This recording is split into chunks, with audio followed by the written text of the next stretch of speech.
បាទប្រិមិត្តឥឡូវនេះគឺនៅវេលាម៉ោង12កន្លះទៅហើយបាទចំពោះទស្សនវិជ្ជាជុំវិញនៃករណីដែលប្រទះឃើញសពដោយស្បែកទៅដល់ទៅលើក្រងឆ្អឹងហ្នឹងណាបាទប្រិមិត្តឥឡូវនេះគឺចំពោះជុំវិញទីតាំងនៅកន្លែងកើតហេតុហ្នឹងគឺស្ងាត់ជ្រងំខ្លាំងមែនទែនបាទប្រិមិត្តឮតែសំឡេងឆ្កែព្រុសទេបាទតែខ្ញុំបាទអៅបញ្ញរតកំពុងតែស្ថិតនៅទីតាំង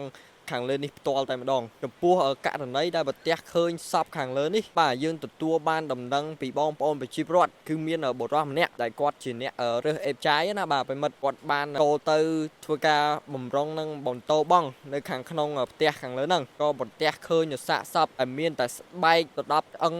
បាទប្រិមិត្តស្ទើរតែខ្លាចទៅជាក្រងឆ្អឹង100%តែម្ដងដែលនៅខាងក្នុងផ្ទះដែលគេទុកចោលមួយកន្លែងណាបាទប្រិមិត្តតាមប្រភពព័ត៌មានពីបងប្អូនប្រជាពលរដ្ឋមុនហ្នឹងគាត់បានបញ្ជាក់មកថាបាទចំពោះផ្ទះខាងលើហ្នឹងគឺជាប្រភេទផ្ទះជួលដែលគេទុករយៈពេល10ទៅ20ឆ្នាំហើយបាទប្រិមិត្តដែលក្នុងផ្ទះហ្នឹងគឺមានចំនួន3បន្ទប់ហើយចំពោះសាកសពដែលស្លាប់យ៉ាងអណយធមនៅក្នុងបាទផ្ទះខាងលើហ្នឹងគឺនៅក្នុងបន្ទប់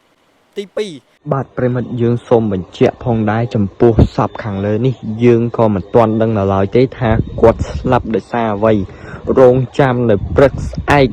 បាទដើម្បីឲ្យកម្លាំងសមត្ថកិច្ចមូលដ្ឋានក៏ដូចជាកម្លាំងបាទជំនាញផ្នែកចក្ខុលោកចុះមកដល់នឹងទីតាំងកន្លែងកើតហេតុនឹងធ្វើការត្រួតពិនិត្យទៅលើសាកសពខាងលើនេះបាទប្រិមិត្ត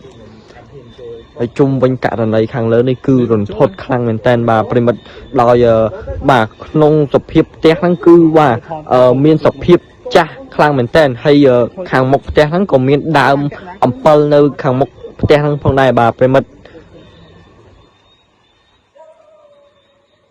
បាទដូចប្រិមិត្តបានឮក៏បានឃើញជាក់ស្ដែងបាទគឺមានសលេងបាទនៅឆ្កែលូក៏ដូចជាមានភ្លៀងធ្លាក់បាទជុំវិញករណីខាងលើនេះគឺបាទរន្ធត់ខ្លាំងមែនតើតាំងសពដែលគាត់ស្លាប់នៅខាងក្នុងបាទគ្រប់នឹងជំរាបសួរប្រិមិត្តដែលតែងតែនិយមនឹងតាមដានទស្សនារការផ្សាយរបស់អង្គភាពសារព័ត៌មាន TV Facebook គណៈពេលនេះដែរខ្ញុំបាទអៅបញ្ញរតកំពុងតែស្ថិតនៅមូលដ្ឋាន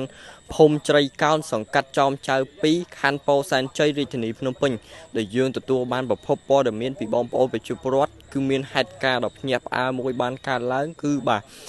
បងប្អូនប្រជាពលរដ្ឋយើងបានប្រទះឃើញនៅសាកសពបាទហើយយើងមិនទាន់ដឹងនៅឡើយទេថាសាកសពខាងនៅហ្នឹងគឺជាបុរសឬមួយក៏ស្ត្រីបាទប្រិមិត្តដែលបានដេកស្លាប់នៅក្នុងផ្ទះដែលតាមការបញ្ជាក់របស់បងប្អូនប្រជាពលរដ្ឋហ្នឹងបាទស្ថានផ្ទះខាងលើហ្នឹងគឺជាផ្ទះជួលពីមុនបាទប្រិមិត្តហើយត្រូវបានគេបោះបង់ចោលរយៈពេល10ទៅ20ឆ្នាំហើយបាទហើយបន្ទាប់មកដំបូងហ្នឹងគឺអ្នករើសអេបចាយបាទប្រិមិត្តគាត់ដើររើសឬមួយក៏គាត់ដើររើសហើយ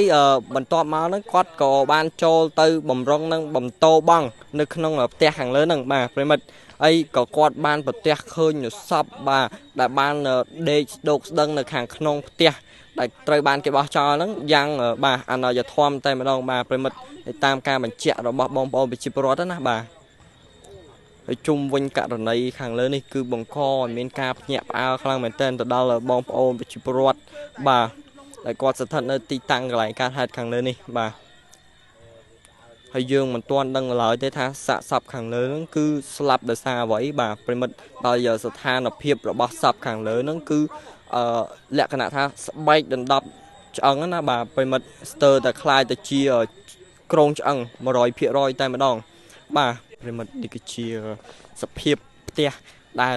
បងប្អូនប្រជាពលរដ្ឋយើងប្រទះឃើញបាទសាកសពយើងមិនទាន់ដឹងឡើយទេថាសាកសពខាងលើហ្នឹងគឺជាបាទបុរសឬមួយក៏ជាស្ត្រីណាបាទប្រិមិត្តដែលបានដេកស្លាប់នៅក្នុងបន្ទប់យ៉ាងអនាយធមខ្លាំងមែនទែនបាទប្រិមិត្តហើយនេះគឺជាសភាពផ្ទះខាងលើណាបាទប្រិមិត្តដែលផ្ទះខាងលើនេះគឺបាទមើលពីក្រៅទៅដូចជាផ្ទះមួយអញ្ចឹងបាទតែ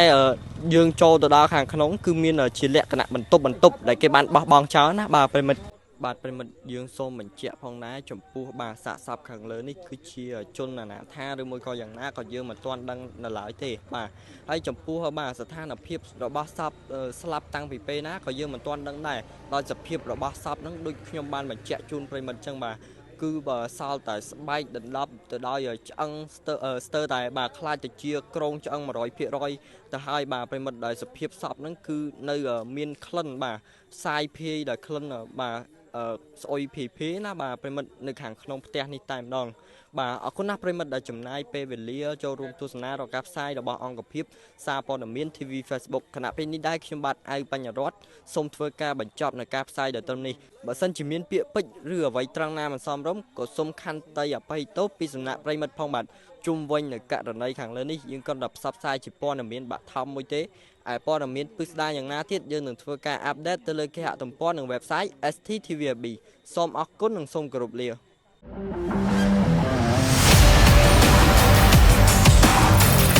ផលិតផលថ្មីរបស់ JBL ឆ្នាំ